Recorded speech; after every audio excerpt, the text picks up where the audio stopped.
Welcome to sunrise. మీ నాగిరెడ్డి వెంకటేశ్వర, సామాజిక కార్యకర్త. ఫిబ్రవరి 26వ తేదీ మహాశివరాత్రి సందర్భంగా ప్రసిద్ధ శైవ క్షేత్రమైనటువంటి కోటప్ప కొండ తిరునాళ్ళకి వెళ్ళాలనే ఆలోచనతో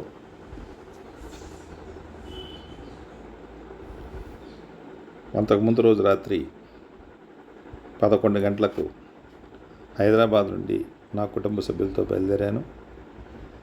మా ఆప్తుడు, మా కుటుంబ సభ్యుల్లో ఒకడైనటువంటి విజయ్ కూడా మాతో ఉన్నాడు. ఇక్కడ దర్శనం శివరాత్రి సందర్భంగా దర్శనం అది కొంచెం టైట్ అవుద్దామన్న ఆలోచనతో అతను తన మిత్రులతో మాట్లాడి దర్శనానికి ఫాస్ట్లు అరేంజ్ చేశాడు. ఉదయానికి చిలకలూరిపేట చేరుకున్నాం. ఆలయం దగ్గర వాటర్ ప్రాబ్లం కానీ ఇతర సమస్యలు ఏమైనా వస్తాయేమన్న ఆలోచనతో చిలకలూరిపేటలో రూమ్ దగ్గర ఆగి ఫ్రెష్ అయి గుడి దగ్గరికి బయలుదేరాం. మా వాహనాలను పార్క్ చేసి కొండపైకి వెళ్ళటం జరిగింది. కొండపైకి వెళ్ళి స్వామివారి దర్శనం చేసుకుని తిరిగి బయటకు వచ్చాం.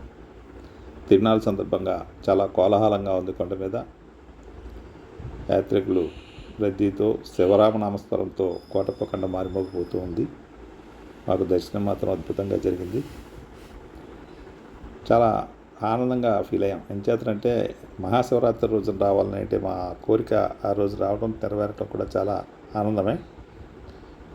ఆ పుణ్యక్షేత్రాన్ని దర్శించడం వల్ల చాలా ఆనందంగా కుటుంబ సభ్యులందరూ కూడా ఆనందంగా ఫీల్ అయ్యాం.